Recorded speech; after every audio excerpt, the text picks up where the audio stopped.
কাকে মেধা বলছি এই অনুযায়ী একটা লোককে আমি মেধাবী বা মেধা নেই এটা বলতে চাই। ও এটা বুঝতে পারবে না, ও আর একটা বিষয় বুঝবে যেটা এ পারবে না, ওটা বোঝার মেধা ওর নেই সো কল। ফলে মেধা নেই এই কথাটাই আমাকে এই রেসপেক্টে রাখবো যে ওর ওই মেধাটা আছে। নাক লম্বা হচ্ছে সৌন্দর্যের লক্ষণ, চোখ বড়টা সৌন্দর্যের লক্ষণ, গাল ফর্সাটা সৌন্দর্যের লক্ষণ, ভুল কথা। পৃথিবীতে কোনো মানুষের পক্ষে অসুন্দর হওয়া সম্ভব নয় যদি সে মানুষ হয়। ঠিক তেমনি পৃথিবীতে কোনো লোকের পক্ষে মেধাহীন হওয়া সম্ভব নয় যদি সে মানুষ হয়। আলাদা আলাদা জিনিসের জন্য আলাদা আলাদা মেধা।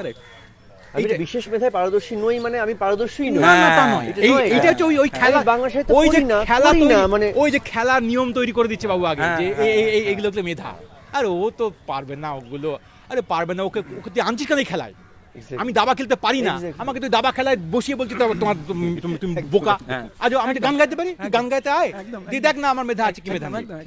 একদম কারেক্ট। ফলে ওই স্ট্রেট জ্যাকেটিং, আরবান এলিটিজম, ভয়ঙ্কর। মানে উনি যা মেধাবী না, উনি বাংলাদেশে এইটা পড়োনি, ডাক্তার ইঞ্জিনিয়াররা অন্য এলিট, তুমি তো চাষা।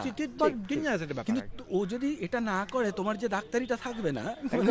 এবারে এটা ইন্টারডিপেন্ডেন্ট একটা বিষয়। এবং আরেকটা কথা, কেউ হঠাৎ করে এখানে মানে খুব ইন্টারেস্টিং, এখানে বায়োলজি চলে আসবে খানিকক্ষণ। আমি জানি এই তর্ক আমি করেছি বহুদিন। হ্যাঁ, সবটা তুমি সমাজের ঘাড়ে চাপিয়ে দিচ্ছ।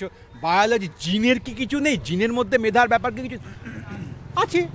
তা আমার কিছু করার নেই, আমি কি করবো? এই থাকে তা আমি তো আমি করিনি। আমি যেটা করেছি সেটার জন্য আমি তাই রেসপন্সিবল। আমার জিনে যদি কোনো অন্ধকার ঢোকানো থাকে তা আমি তাতে তাই নই, আমি কি করব? তোমার সরকার, দেশ, তোমার দায়িত্ব যে আমার এই জিনে এই অন্ধকার আছে, ওই জিনে ওই আলো আছে। ওই আলো জিন নিয়ে তুমি কোনো কথাই বলছো না, তুমি আধার জিনটা নিয়ে কেউ কথা বলছো। তোমার আলোর জিনের সঙ্গে আমি আমার আধার জিনকে কম্পিট করবো কেন?